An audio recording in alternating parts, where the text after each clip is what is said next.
Ok?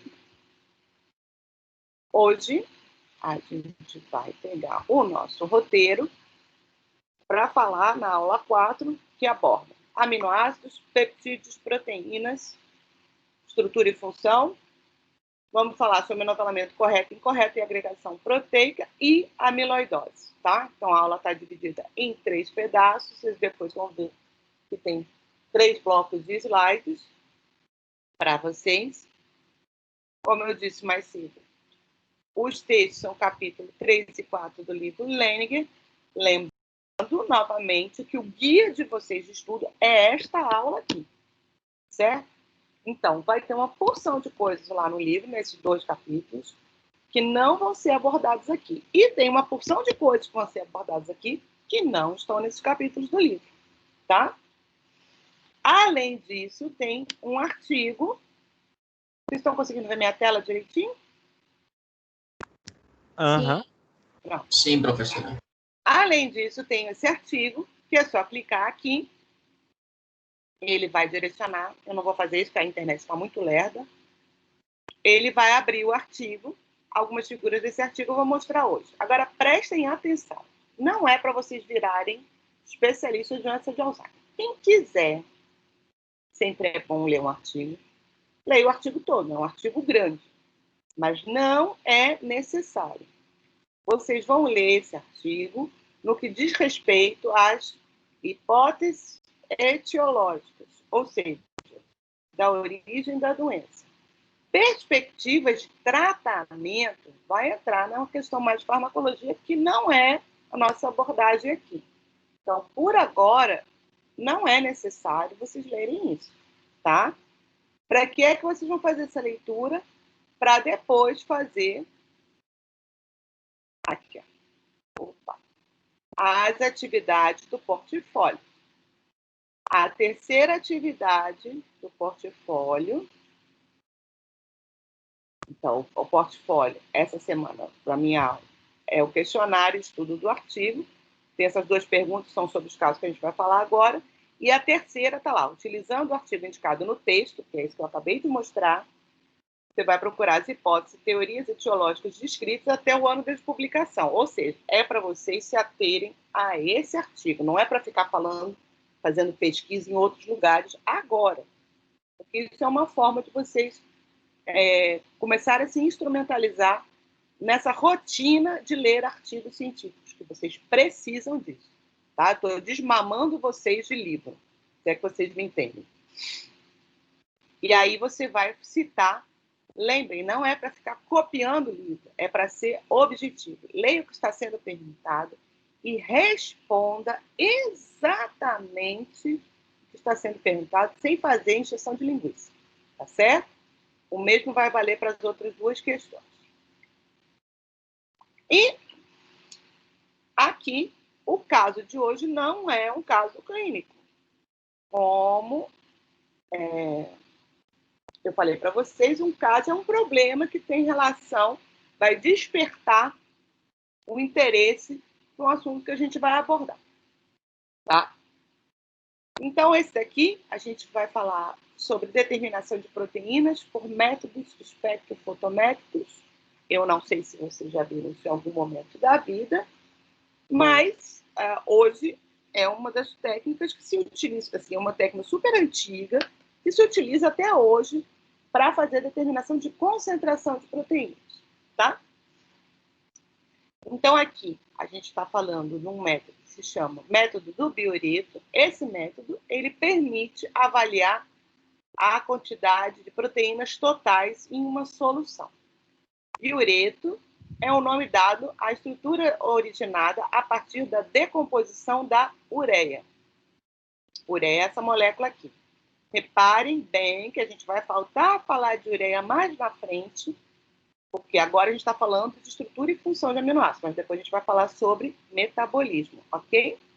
E a ureia é produzida naturalmente pelo nosso organismo como forma de excretar determinada substância.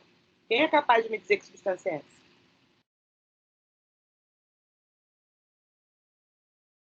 Quem? Ai, meu Deus, vocês caíram? Proteína? Não, você vai excretar a proteína. O que é da ureia que a gente vai excretar? Ácido úrico? Ah, amônia? Isso. Não, é ácido úrico e ureia. São duas formas, são duas moléculas diferentes, são duas formas de excretar nitrogênio. Vocês devem ter aprendido isso em biologia em algum momento, tá? Só não entra no detalhamento. Os vertebrados fazem isso, né? Excretam nitrogênio que não é utilizado. A gente utiliza nitrogênio para a gente e o que está em excesso a gente manda embora. Os répteis e as aves excretam mais ácido úrico. Então, quem já viu, vocês devem ter visto cocô de passarinho ou de um calango, de um lagartinho, ele geralmente é uma pasta branca. Aquilo ali é ácido úrico. Ácido úrico tem uma solubilidade muito baixa e ele acaba ficando aqueles cristalzinhos ali. A gente também produz ácido úrico, mas por conta dessa baixa solubilidade, não é a nossa forma preferencial de excreção. Nossa forma preferencial de excreção é esta aqui. Então, cada molécula de ureia tem um carbono central ligado a uma dupla O e duas aminas, que é esse grupamento NH2, tá? Essa ureia é produzida no fígado e ela vai eliminar o nitrogênio que foi retirado de um aminoácido. Quando eu quero usar um aminoácido como forma para oxidar para a produção de energia, né, através de produção de ATP, primeira coisa que eu tenho que fazer é tirar o nitrogênio dele. E esse nitrogênio, como o colega falou, na hora que eu tiro, está na forma de amina, gera amônia. No caso, o íon amônio, que é extremamente básico. Lembra que a gente viu semana passada? Que a amônia era uma base?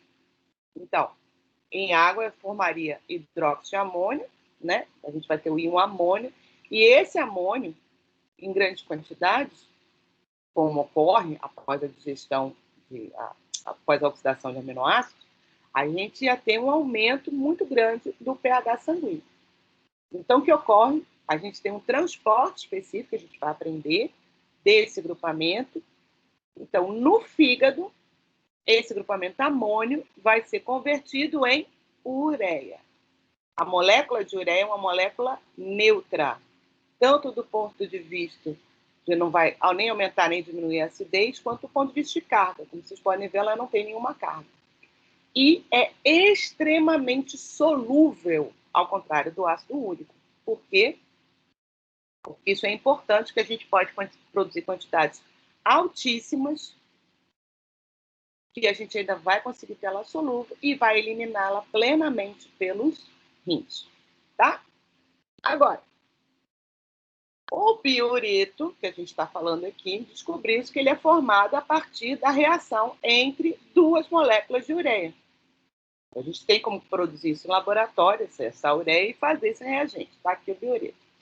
E quando ele é produzido, ele libera uma molécula de amônia. Tá? Então, o biureto é formado quando a gente aquece ela a 180 graus e tem a liberação de amônia. A amônia sai na forma de gás. Mas se ele misturado em água, vai formar o íon amônio. Esse reagente biureto, ele é para uso analítico. Então, ele é usado para quê? Para fazer justamente essa avaliação de quantidade de proteínas em solução. No caso, a reação, que é chamada reação de biureto, ela é usada para determinar a presença de ligações peptídicas. O que são ligações peptídicas?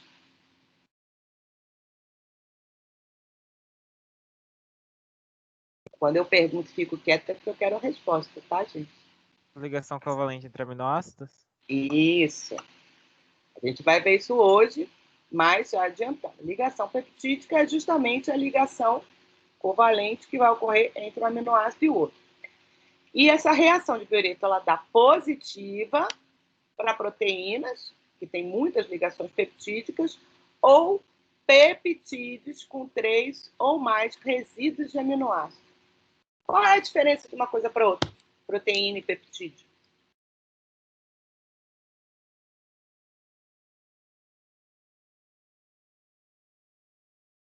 Tamanho? Sim, exatamente. A proteína, que a gente também vai ver hoje, é um polipeptídeo.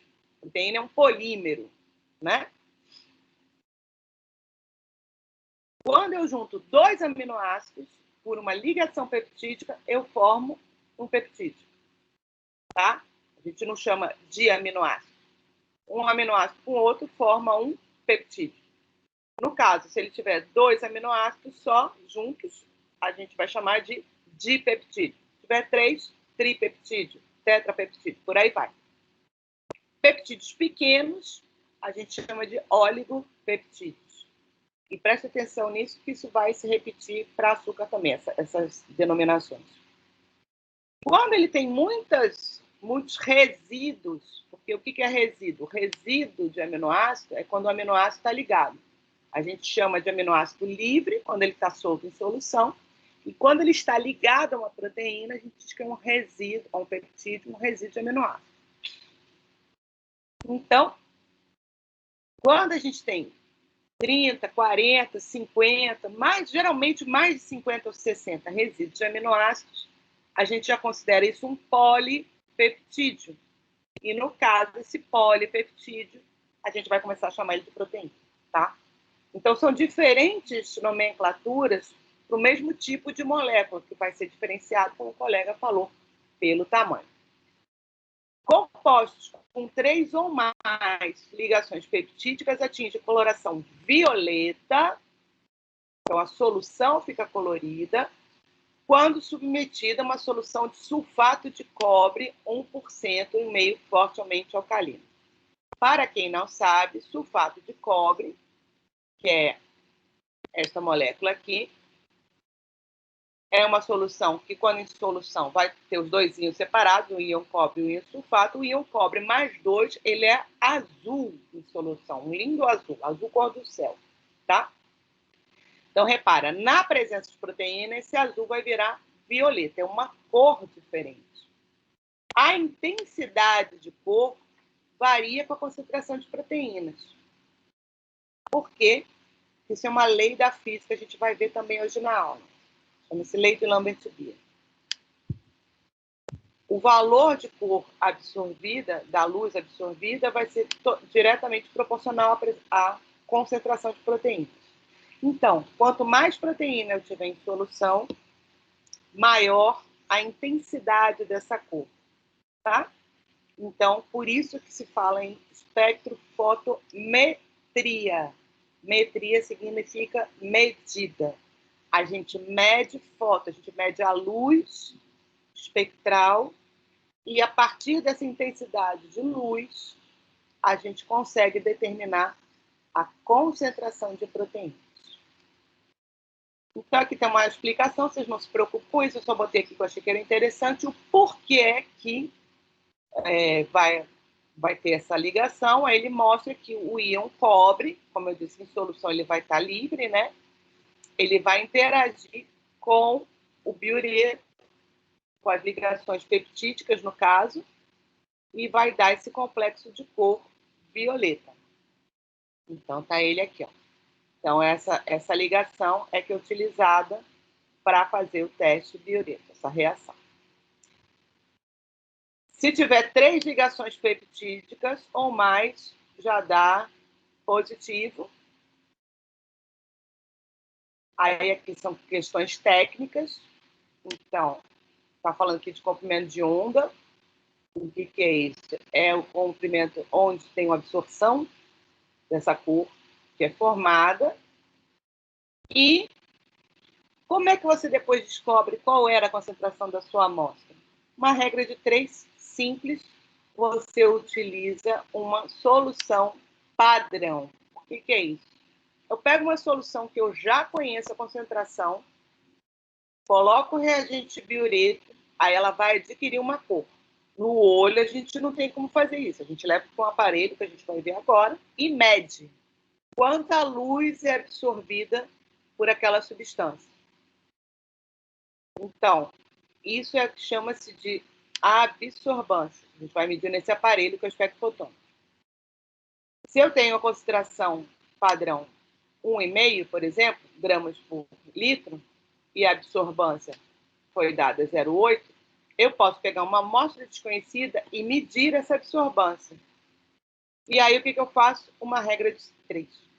Se a absorbância de 0,8 é equivalente a uma concentração de 1,5 gramas de proteína por litro, quanto é que tem de proteínas numa substância, numa solução que deu absorvância de 0,1? Aí fiz aqui a continha, deu 0,1875 gramas por litro.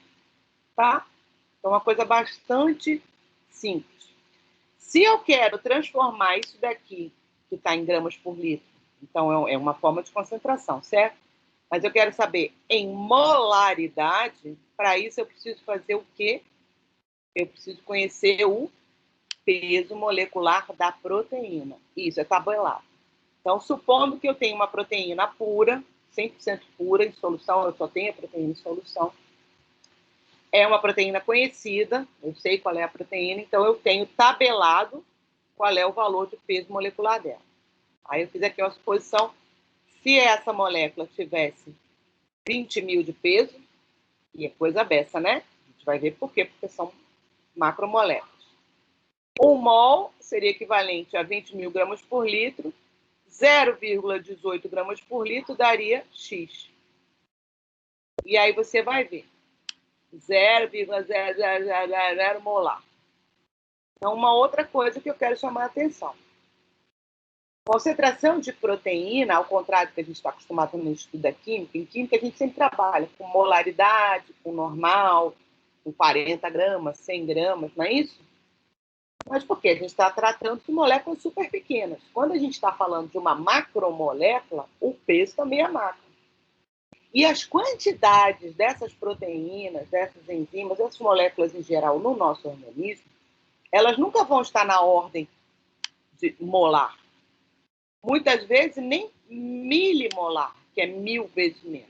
A maioria dos resultados vão ser expressos em micromolar. E aí eu chamo a atenção nisso. Isso é uma coisa importante que muita gente, inclusive médico formado, erra feio. Unidades de referência, unidades de medida, tá? Aqui, aqui e aqui eu tenho exatamente a mesma coisa. Só que aqui eu estou expressando em molar, aqui eu estou expressando em milimolar e aqui eu estou expressando em micromolar. Ou seja, 1000 vezes menos, 1000 vezes menos. Aqui 1 milhão em relação ao molar. Tá? Então, quando vocês forem ler artigos, vocês vão ler, graças a Deus, Deus é Pai, e toda vez que se referir a alguma parte experimental ou se falar de algum valor em vivo, ou vai se referir geralmente a miligramas por mililitro, às vezes grama por decilitro, ou vai se referir a micromolar, tá certo? Então, lá no portfólio, eu fiz um exemplo hipotético para vocês fazerem isso daqui. Mudei os valores de absorbância, e aí vocês vão fazer esse cálculo, é um cálculo simples, só para saber como é que é. Quando vocês têm aula prática de laboratório, isso aqui que eu acabei de mostrar, a gente faz no laboratório. Mas não fiquem chateados, porque quando vocês forem para o 4º semestre, a gente tem uma aula prática comigo mesmo, que a gente faz isso. Aí, quando chegar lá, eu vou ter menos trabalho para explicar para vocês. E aqui mais um exemplo também do uso de substâncias coloridas. Aqui, no caso, é um corante, que se chama verde de bromocresol. Ele também é utilizado para dosar albumina sérica. Quem é a albumina? A albumina é uma proteína plasmática. Por que aqui está escrito plasmática e aqui está escrito sérica? O que se refere a esses dois termos?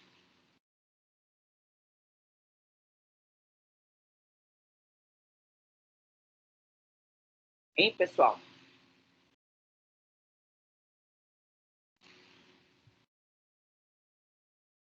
Gente, eu já não vejo vocês. Se vocês não falam, eu fico achando que eu travei e me acabei. Não travou não, Pro. Você não travou, minha cabeça que travou. Também não sei não, Pro. Quando a gente fala assim, dosagem no plasma, a gente está falando o quê? É exame de quê? De sangue? Sangue. Ah, sim. E qual é a diferença de sangue, plasma e soro?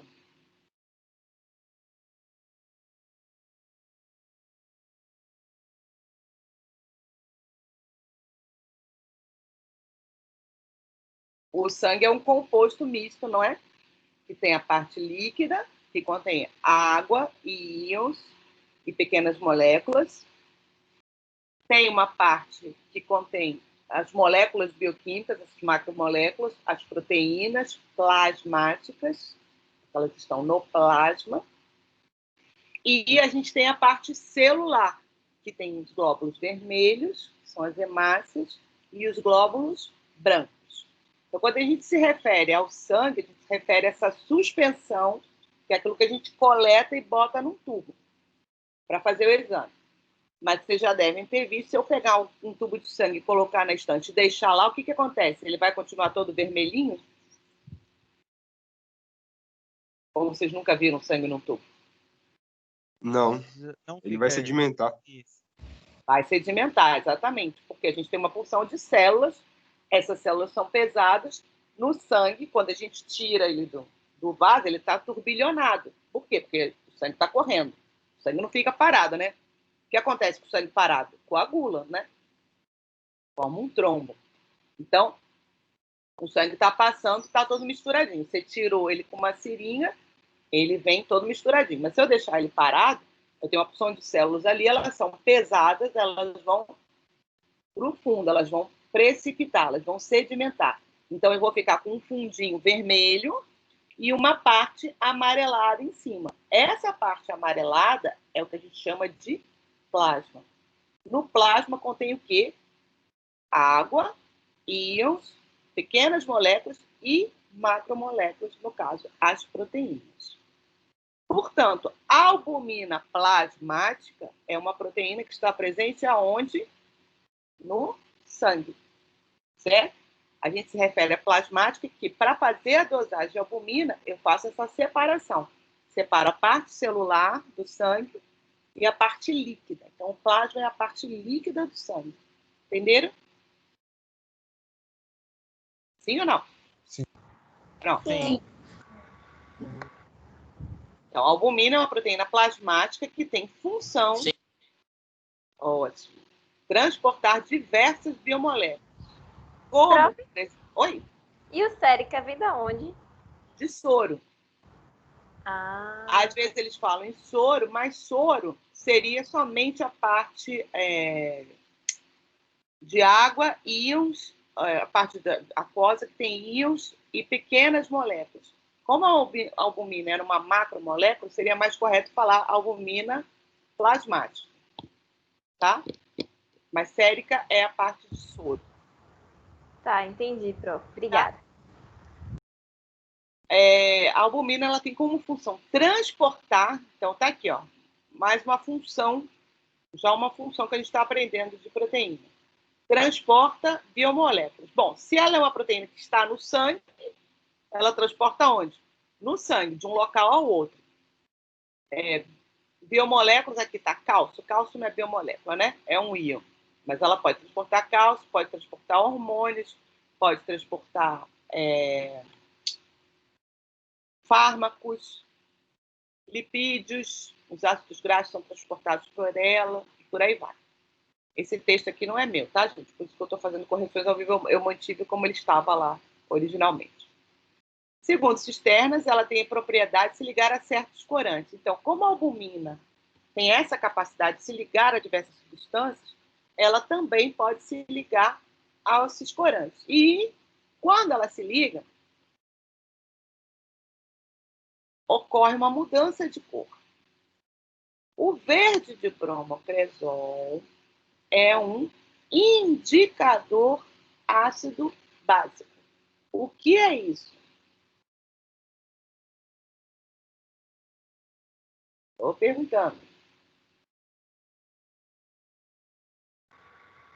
É que ele vai mudar de cor dependendo do meio, do pH do meio. Isso, exatamente. Indicadores ácido-base são substâncias coloridas que mudam de cor de acordo com o pH. Certo? O que significa? Se eu pegar uma substância colorida, for adicionando um ácido ou uma base, eu vou verificar que a cor vai mudando de uma faixa de cor para outra, tá? O verde de bromocresol, em pH 4.2, ele é amarelo. Quando ele se liga à albumina, ele vira verde. Então, quanto mais verde ficar a solução, olha de novo, a intensidade de cor, mais a albumina vai ter na amostra. E aí você dosa de novo no espectro fotométrico. Então, essas duas técnicas que eu mostrei agora, a de cima e a de baixo, são técnicas espectrofotométricas, ou seja, medem a luz absorvida em uma determinada solução. Como as soluções são coloridas, a gente pode falar também, vocês vão encontrar colorimetria. É medida da cor, tá? Aí, temos aqui duas perguntinhas. A primeira é justamente para fazer aquele cálculo, como eu acabei de mostrar, tá? E eu não vou responder isso. Vocês vão pensar e depois vocês vão me responder. Pode tirar dúvida depois. Sabendo que o verde bromocresol é um indicador ácido básico, cuja variação ocorre na faixa de 3,8 a 5,4, saindo de amarelo em 3,8 para azul em 5,4, explique por que na presença da albumina a solução de verde do bromocresol se torna verde. O que isso nos diz sobre o seu caráter ácido básico em solução? Com essa pergunta na cabeça, então agora a gente vai ver a aula de aminoácidos peptídeos, tá? Aí depois eu volto para isso daqui, para a gente poder ver, antes de amiloide, esse caso 2, ok? Muito bem. Agora são 14h52. Eu vou dar 5 minutinhos de intervalo para beber uma água, um cafezinho, fazer um xixi e a gente retornar, tá certo? E agora a gente vai pegar a parte teórica. Só pegue seu caderninho para anotar, ok?